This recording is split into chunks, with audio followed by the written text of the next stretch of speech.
Hello friends, तो आज की इस वीडियो में मैं आपको समझाने जा रही हूँ stationary phase which used in affinity chromatography. किस तरह से हम स्टेशनरी फेज को प्रिपेयर कर सकते हैं और कौन कौन से स्टेशनरी फेज हैं जो हम एफिनिटी क्रोमेटोग्राफी में यूज कर सकते हैं। सबसे पहले आपको समझना पड़ेगा कि एफिनिटी क्रोमेटोग्राफी क्या है और वो किस प्रिंसिपल पर वर्क कर रही है। तो उससे पहले, ये वीडियो देखने से पहले आपको मेरी पहली वाली वीडियो देखनी पड़ेगी कि एफिनिटी क्रोमेटोग्राफी क्या है और उसका प्रिंसिपल क्या है। तब जाकर आप ये समझ पाएंगे कि स्टेशनरी फेज हम कैसे सिलेक्ट करते हैं, या फिर आपको कुछ अधूरा सा लगेगा। ठीक है, तो अभी के लिए इस वीडियो पे कंटिन्यू होते हैं। Stationary phase which used in affinity chromatography. सबसे पहले मैं आपको ओवरव्यू दे देती हूँ कि स्टेशनरी फेज जो होते हैं उसमें 3 चीजें होती है।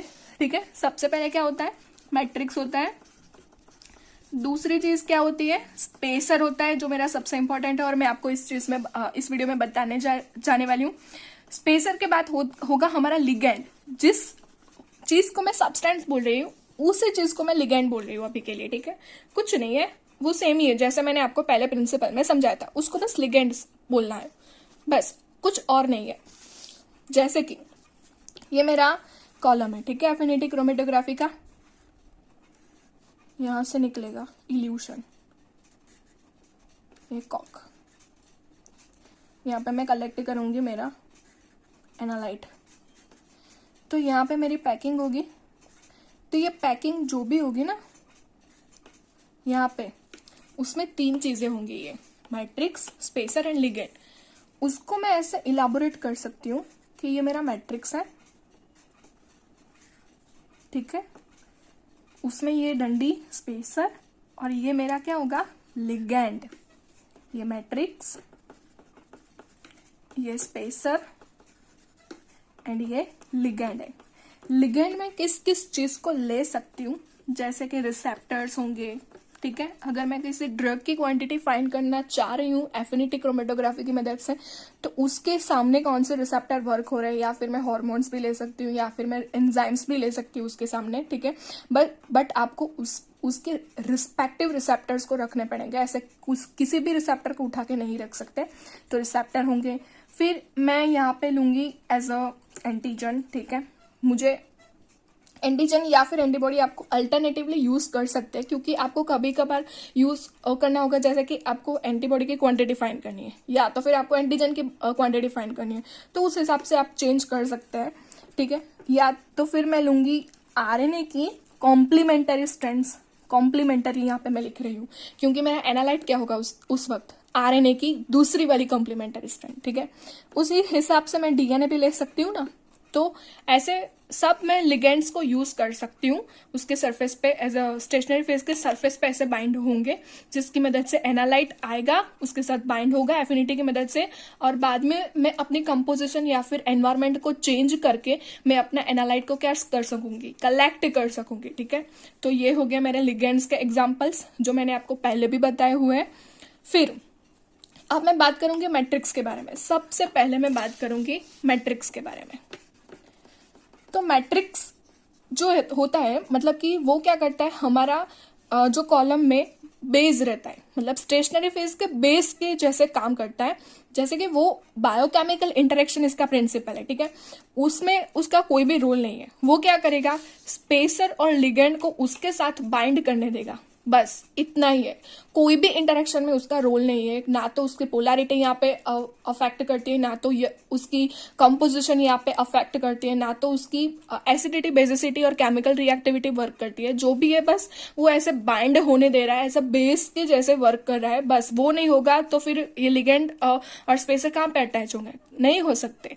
तो पैकिंग में जो एडिटिव रहते हैं, मतलब कि हम ना टैबलेट का एग्जांपल दूं तो हम बल्किंग एजेंट्स को यूज करते हैं। ठीक है, बल्क बनाने के लिए। अगर बल्क ही नहीं होगा तो हम स्पेसिफिक क्वांटिटी नहीं बना सकते। उसी हिसाब से मैट्रिक्स का यहाँ पे रोल रहता है।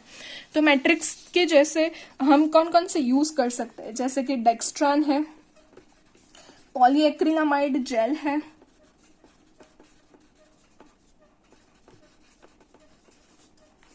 देन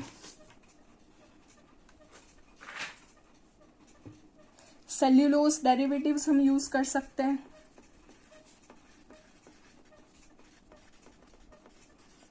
सिलिका ले सकते हैं, एल्यूमिना भी ले सकते हैं, ठीक है, इतने सारे मैट्रिक्स को हम यूज कर सकते हैं। दूसरी चीज बताऊं तो अभी आए हम स्पेसर पे। अब जाके हमें समझना है कि स्पेसर क्या करता है। स्पेसर का रूल तो मैंने आपको बेसिकली समझा ही दिया था कि वो क्या करता है, मैट्रिक्स के साथ लिगेंड को अटैच होने में मदद करता है। वो एज ए ब्रिजिंग एजेंट के जैसे काम करता है, ब्रिज बनाता है, ब्रिज के जैसे काम करता है। ठीक है, तो स्पेसर किन किन चीजों से बना होता है? स्पेसर जो होता है ना, वो 6 to 10 कार्बन चेन से बना होता है। ठीक है, जैसे कि हम बोल सकते हैं हेक्सेन, पर पर्टिकुलरली हम हेक्सेन नहीं लेंगे। क्या लेंगे हम? हेक्सामिथिलीन डायमाइन। स्पेसर के एग्जांपल बता रही हूं, हेक्सामिथिलीन डायमाइन। जैसे कि 1 2 3, यहां से यहाँ NH2 और यहाँ पे NH2 हो गया, हेक्सामिथिलीन डायमाइन। तो ये आपका स्ट्रक्चर दिख रहा है, ऐसे लंबी चेन जैसा है। वो एग्जैक्टली किस तरह का है? ऐसे ऐसे दिख रहा है ना, डंडी के जैसे दिख रहा है। उसी हिसाब से हम 6 to कार्बन चेन वाले सब्सटेंसेस को एज स्पेसर की मदद, स्पेसर की तरह यूज कर सकते हैं। दूसरा अगर एग्जांपल मैं आपको दूं तो 6 अमीनो हेक्सानोइक एसिड। ठीक है, 6 अमीनो हेक्सानोइक एसिड, उसको मैं किस तरह से ड्रॉ करूंगी? 1 2 3। ठीक है, यहां पे डबल बॉन्ड OH और यहां से NH2 हो गया, 6 अमीनो हेक्सानोइक एसिड। तो ये भी मेरे एज अ स्पेसर की तरह दिख रहा है, डंडी की तरह। बस ये स्पेसर के 2 मेजर एग्जांपल्स है जिससे हम यूज कर सकते हैं एफिनिटी क्रोमेटोग्राफी। अब मैं आपको बताऊंगी कि स्पेसर को मुझे यूज क्यों करना पड़ा। ऐसे तो पता है कि हमें मैट्रिक्स को लिगेंड के साथ बाइंड करना है, इसीलिए हम उसको यूज करते हैं। बट एक्चुअली क्या होगा अगर मैं स्पेसर को नहीं यूज करूंगी? ठीक है, अगर मैं स्पेसर को नहीं यूज करूंगी तो देखना क्या होता है। ये मेरा मैट्रिक्स है, उसके साथ मेरा लिगेंड बाइंड किया हुआ है, अटैच हो गया। ठीक है, अब ये लिगेंड जो भी होते हैं ना, लिगेंड, उसकी एक खासियत होती है, वो लो मॉलिक्यूलर वेट वाले सब्सटेंसेस होते हैं। क्या होते हैं? Low molecular weight, comparatively low molecular weight वाले। अब हम क्या करेंगे? Biochemical substances as analyte use करेंगे, जैसे कि एंजाइम्स है, प्रोटीन्स रहता है, फिर हार्मोन्स रहता है। ठीक है, उन सब के मॉलिक्यूलर वेट कितने सारे होते हैं, सबसे हाई मॉलिक्यूलर वेट वाले बायोकेमिकल सब्सटेंसेस होते हैं। अगर ये लिगेंड लो मॉलिक्यूलर वेट वाला है और मेरा एनालाइट जो है ना, ऐसे बाइंड होता था, वो मेरा हाई मॉलिक्यूलर वेट वाला है, तो क्या होगा? स्टीयरिक हिंड्रेंस फील होगा। ये चीज मैं आपको स्टीयरिक हिंड्रेंस की कैसे दिखाती हूँ, जैसे कि ये मेरा मैट्रिक्स है, ठीक है, और ये मेरा लिगेंड है। मैं लो मॉलिक्यूलर वेट को इंडिकेट आपको समझाने के लिए इसे स्मॉल ड्रॉ कर रही हूं। तो क्या होगा? ये लिगेंड है ना, लो मॉलिक्यूलर वेट वाला है, तो ऐसा, और ये मेरा एनालाइट होगा ना, वो हाई मॉलिक्यूलर वेट वाला, तो ऐसे बाइंड हो जाएगा, ऐसे।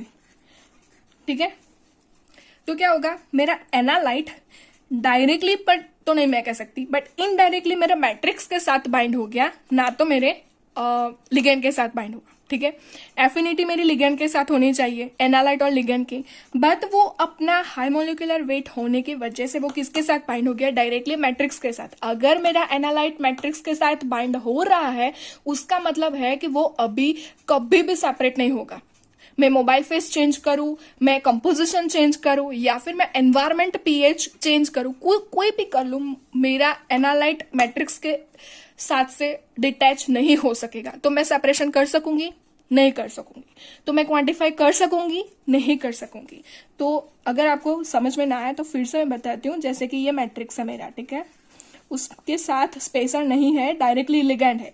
अगर मेरा एनालाइट है, इस तरह से एनालाइट है ये, ठीक है, ये एनालाइट है मेरा, तो वो डायरेक्टली किसके साथ बाइंड हो जाएगा? मैट्रिक्स के साथ बाइंड हो जाएगा।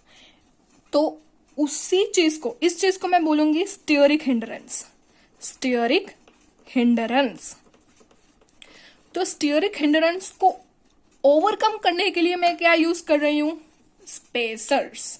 ठीक है, कि वो क्या करेगा? मेरा मैट्रिक्स और लिगेंड को डिटैच रखेगा। इवन मैं अगर अभी high molecular weight of analyte को यूज कर रही हूँ सेपरेशन के लिए, तो भी मैट्रिक्स के साथ बाइंड नहीं होगा, मैं उसको इजीली सेपरेट आउट कर सकूंगी, इजीली उसको क्वांटिफाई भी कर सकूंगी।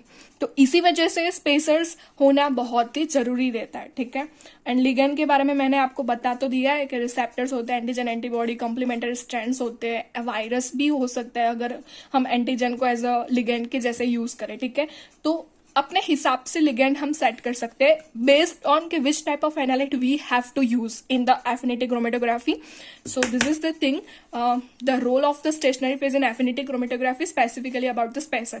तो आपको सबसे पहले इंट्रोडक्शन लिखना है, फिर प्रिंसिपल लिखना है, और तब बाद में उसको इलेबोरेट करना है स्टेशनरी फेज के बारे में। तो ये 3 चीजें आपको स्पेसिफिकली इलेबोरेट करनी होगी अगर आपको पूछा जा रहा है कि stationery phase in affinity chromatography, ठीक है। अगर आपको 5 मार्क में पूरा का पूरा एफिनिटी क्रोमेटोग्राफी आए तो आपको क्या समझाना है, सिर्फ और सिर्फ प्रिंसिपल को इलेबोरेट करें, प्रोसीजर को इलेबोरेट करें एंड एप्लीकेशन। ये जो चीजें ना स्टेशनरी फेज वाली उसको ब्रीफ में बता दें, ऐसे मैट्रिक्स, स्पेसर एंड लिगेंड, उसके नाम लिख दीजिए, ऐसे कर सकते हैं, ठीक है। Thank you so much.